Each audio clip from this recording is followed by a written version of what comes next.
You know, on a night full of surprises and returns, real big swerves, and a lot of unanswered questions, the most pressing unanswered question remains, is Travis Scott part of the bloodline now? Hello. And welcome to Ricky on Wrestling. In this video, we're going to be going over Elimination Chamber 2025, all my thoughts, all my feelings, and just wow, just fucking wow. Oh my god. Oh my god. Like, it's mental. It's insane what just happened. It is literally insane what just happened. Like, I'm going to put a photo right here of me and my roommate on the couch that was taken as it was all unfolding, and just this is what it was. This is our reaction to it. This is insane. This is literally insanity. And we're just going to kick it off with the end. John Cena is a heel. John Cena is the Rock's corporate champion. John Cena has turned on Cody Rhodes. I never thought I would see the day. I never thought I would see the day. This is genuinely mental.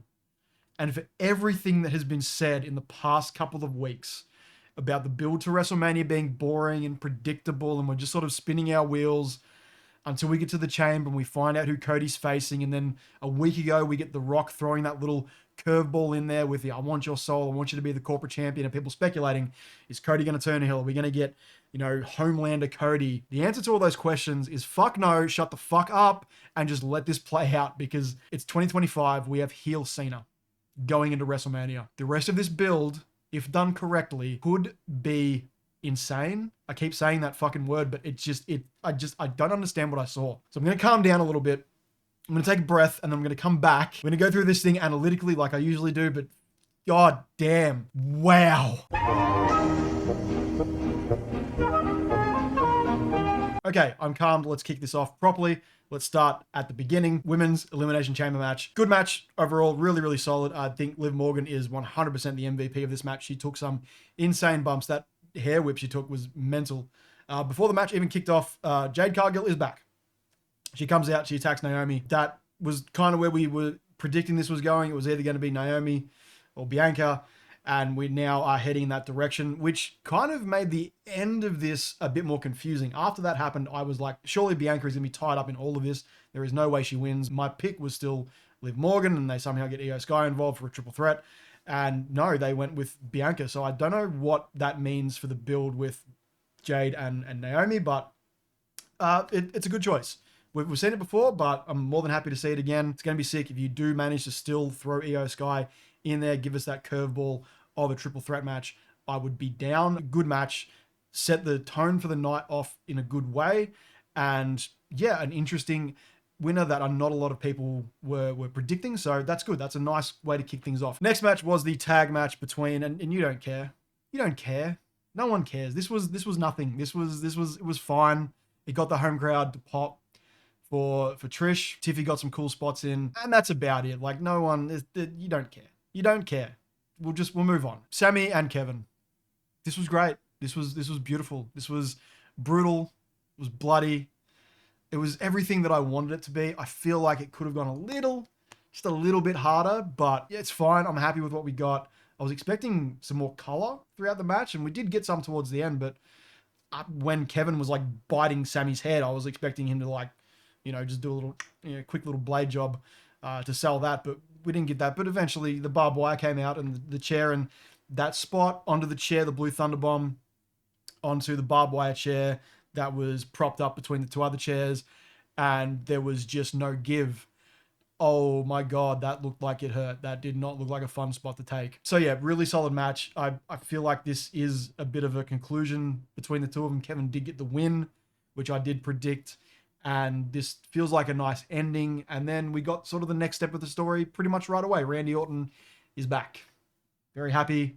Randy Orton is back. Clearly the direction they're heading towards WrestleMania. Kevin versus Randy, which I'm all for. It was good. It was good. It wasn't as good as what happened next. Let's break down this chamber match for the men. Seth and Drew start things off. Pretty good back and forth. As more pieces get added to the match, there's cool spots. We're building towards cool things. We get some moments that were like, oh, this is the build to WrestleMania starting to really feel real, I guess. Cena, Punk standing across the ring from each other. I'm doing the Rock, or the goosebumps started appearing, and then they finally, after some interruptions from Seth, finally got to have a little bit of a one-on-one back and forth, which was just, it was good. It was real good. Drew got unceremoniously pinned and kicked out of there. Feels like his mental is just going to break down at some point, and he's going to just lose his mind after being, unceremoniously screwed, according to him, out of all of these opportunities to fight for a championship. So, and I think it was Damian Priest that pinned him. Honestly, I can't remember much of what happened. It's all a blur now. Damian Priest did get the pin on him. So it feels like, yep, we're heading towards that for WrestleMania. I really don't want to think that the direction coming out of this is Punk and Paul. God, don't do it. It did kind of feel like, as we're wrapping the match up, it was Seth, Punk, Cena as the last three. Seth gets eliminated after a go to sleep into an AA. That was a really, really cool spot. But then as Seth is leaving the ring, he gives Punk one last curb stomp on the way out. So it does feel like, again, we may be building towards that. And then we come to the final two. We circled all the way back around from that spot in mid-match. And it's Cena and Punk as the final two. And the vibes in the arena were just frothing for this. Like, this is a genuine one-on-one match that I think we need to see before the year is out. We got a little taste of it here. It was glorious. Punk gets the curb stomp from Seth, and Cena jumps at the opportunity. He sees a laid out Punk, wraps him up in the STF. Punk doesn't tap, which I feel is smart, keeps him looking strong. He passes out. Ref calls the match. Cena is going to WrestleMania to face Cody Rhodes. Cody Rhodes then comes out. I, at this point, still did not know where this was going. So he comes out. They do the thing. They shake hands. It's all very cordial. It's like, happy it's you, John. I'm happy it's you, Cody. I'm going to WrestleMania. I'm going to take that title off you. I respect what you do, but I'm winning that title. And then it's all, hugs and kisses. And then The Rock's music hits.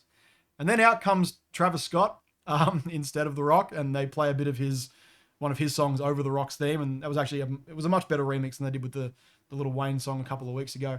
And then The Rock comes out, walks to the ring, and the next 5 minutes of television is some of the best television I think I've ever seen. Cody said fuck live on air, and they didn't censor it, and that was the first thing that got me like, what's about to happen? What is genuinely about to happen? And that is when the first inklings in the back of my head were just like, are they going to do this? Is this going to actually happen? There's no way. This can't happen. It's John Cena. It's John Cena. Cody tells Rock to go fuck himself. Him and Cena, Cena's laughing this entire time. He's like, oh my God, you told The Rock to go fuck himself on fucking in front of millions of people on live television. And then they come in for an embrace, and he's like, fuck this guy. Fuck Dwayne.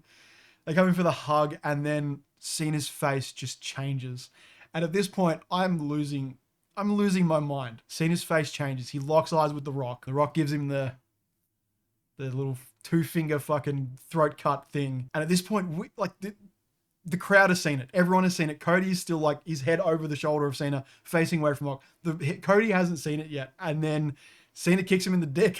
Cena kicks him in the dick. And then just a beatdown ensues, which leaves Cody bloodied. The Rock gets the weight belt out again and starts whipping him. Cena hits him with the championship. Cody is left a bloody mess on the mat as we go off air. But our final image is of a bloody Cody, and then Cena and The Rock and Travis Scott standing in the aisle looking back at the ring. I never thought in a million years we would get to this point. I figured that John Cena's last run would be it's face John Cena. It's the John Cena we know and love, doing what he does best, which is the reason that we didn't like him, but then we liked him eventually. It's just, he perseveres as this character. He never breaks. He never gives up. He never surrenders. All these slogans that he has been shoving in our faces for the past 20 odd years. And he went back on every single one of them. And the story here of The Rock and John Cena, 10 years ago now, that story played out with The Rock coming back as a part-timer and John Cena chastising him for it, saying that you don't belong here. You're a part-timer. I'm a full-timer. What are you doing? You don't deserve this spot at WrestleMania. You don't deserve all this stuff that's being just handed to you. And now, and it's been talked about before, that John Cena is kind of in the same position where he's off doing Hollywood things and he comes back whenever he feels like it. But he has at least done a good job of putting over younger talent in that process. He hasn't come back and won championships like The Rock did. It hasn't been a one-to-one comparison, but now you take those two stories told just about a decade removed from each other, a part-timer that comes back, throws his weight around to get what they want, to win titles, to main event WrestleMania. And then after over a decade of story being told, these two stories just line up together. And these two men find themselves, and The Rock finds his corporate champion, and John Cena finds the means to win his 17th title, which is the big overarching goal of this entire retirement year, is John Cena holding gold at some point. And it's just really, really good television. It's just really good storytelling. And I still can't believe, I'm going to say the word again. It's insane. It is insane. I genuinely never thought that this would happen. Man, props to whoever came up with this, whether it was The Rock, whether it was Triple H, whether it was John Cena, or a combination of the three, sort of sat down and said, what is the story we need to tell here? How do we need to tell it? What they came up with is, hopefully, I mean, right now it's incredible, but hopefully it continues that between now and WrestleMania and beyond WrestleMania. Like, this must have been what it's like when Hogan joined the NWO. Now, I wasn't around for that. People that were talk about just this thing that they never thought they would see is Hulk Hogan turning heel. And if it is as close to what I'm feeling right now, that must have been incredible, because this is something, this is a cornerstone moment in wrestling, in WWE. This is something that truly swerved the fan base. No one predicted this. Everyone was saying it was going to be, I said it was Seth. I said it was going to be Seth. Other people were like, oh, it's Drew. The dirt sheets in the last 24 hours exploded with Drew's winning. Drew's winning the chamber. It's going to happen. It's going to be Drew and Cody. Drew will be the corporate champion, and all that blew up. And then there was a little bit of talk about, oh, maybe they're switching up to Punk. Maybe Punk is going to be in the main event. Many said Cena. I said Cena as well, just for my straight prediction of winning the Rumble, not necessarily be the corporate champ, but few to none could have seen this coming. And it was just an incredible moment to have experienced. This is when wrestling is just at its best. This is the beauty of the storytelling. This is the beauty of the characters that we follow in these stories and how they change and evolve over time. And when you get this culmination where all of this stuff happens at once, and it makes sense, it works, it is just why wrestling is just one of the best storytelling mediums in the world. So, goddamn. Like the video. Tell me what your thoughts were in the comments down below. Hit the bell, hit subscribe. A lot more videos coming up this week. 100%. I had some stuff like in the tank that I was like, yeah, they'll put out after the chamber. There's so much more now. So hit subscribe, hit like, hit the bell, all that stuff. Follow me right here on YouTube. Thank you all so much for watching. I'll see you in the next video. And as always, bye.